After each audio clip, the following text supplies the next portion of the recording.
Tak pane Potavere, jak se cítíte před vaší jízdou rozhodující? No, jsem celkem nervózní, ale děkuji za optání, víte.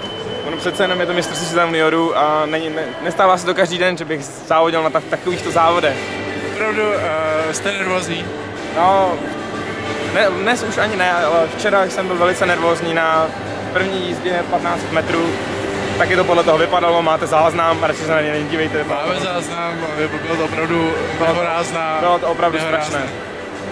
Tak my vám přejeme hodně štěstí a ať se vám vaše jízda vydaří. Děkuji.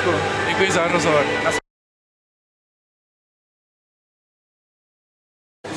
Tak máme na kameře naše reprezentanty všeho tracku, který se zúčastnili mistrovského závodu juniorů v Pumajeru v Itálii a my se jich ptáme na jejich zážitky.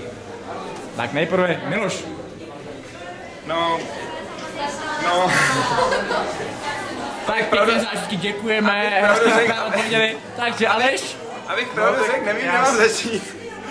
Ty už si své šanci promarnil. Už si své zážitky řekl. Já bych jenom chtěl říct, že jako první den se mi docela povedl, závod na 1500 metrů nebyl úplně špatný, jenže hned v sobotu jsem to celý podělal, jelikož jsem spadnul na 500 metrů, tak se mi to vymstilo a hned v dnešní jízdě v neděli jsem dostal těžkou jízdu. Je mi to jasné, lépe řečeno, nejdřív na záchod, pak na závod.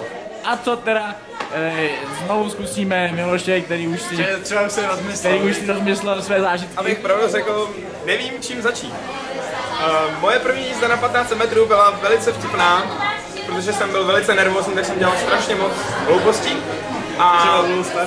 Ano, ulul jsem start, pak jsem předjížděl asi 4 kola a nakonec jsem přestal bruslit jedno kolo do konce. Naštěstí jsem si to uvědomil dřív, než mě předjel třetí Tommaso Dotti, Ital, a končil jsem ještě druhý, takže jsem postoupil. A to je asi můj nejsilnější zážitek z tohoto mistrovství. Fakt jo? Ano. Tak jo, tak díky kluci, čau.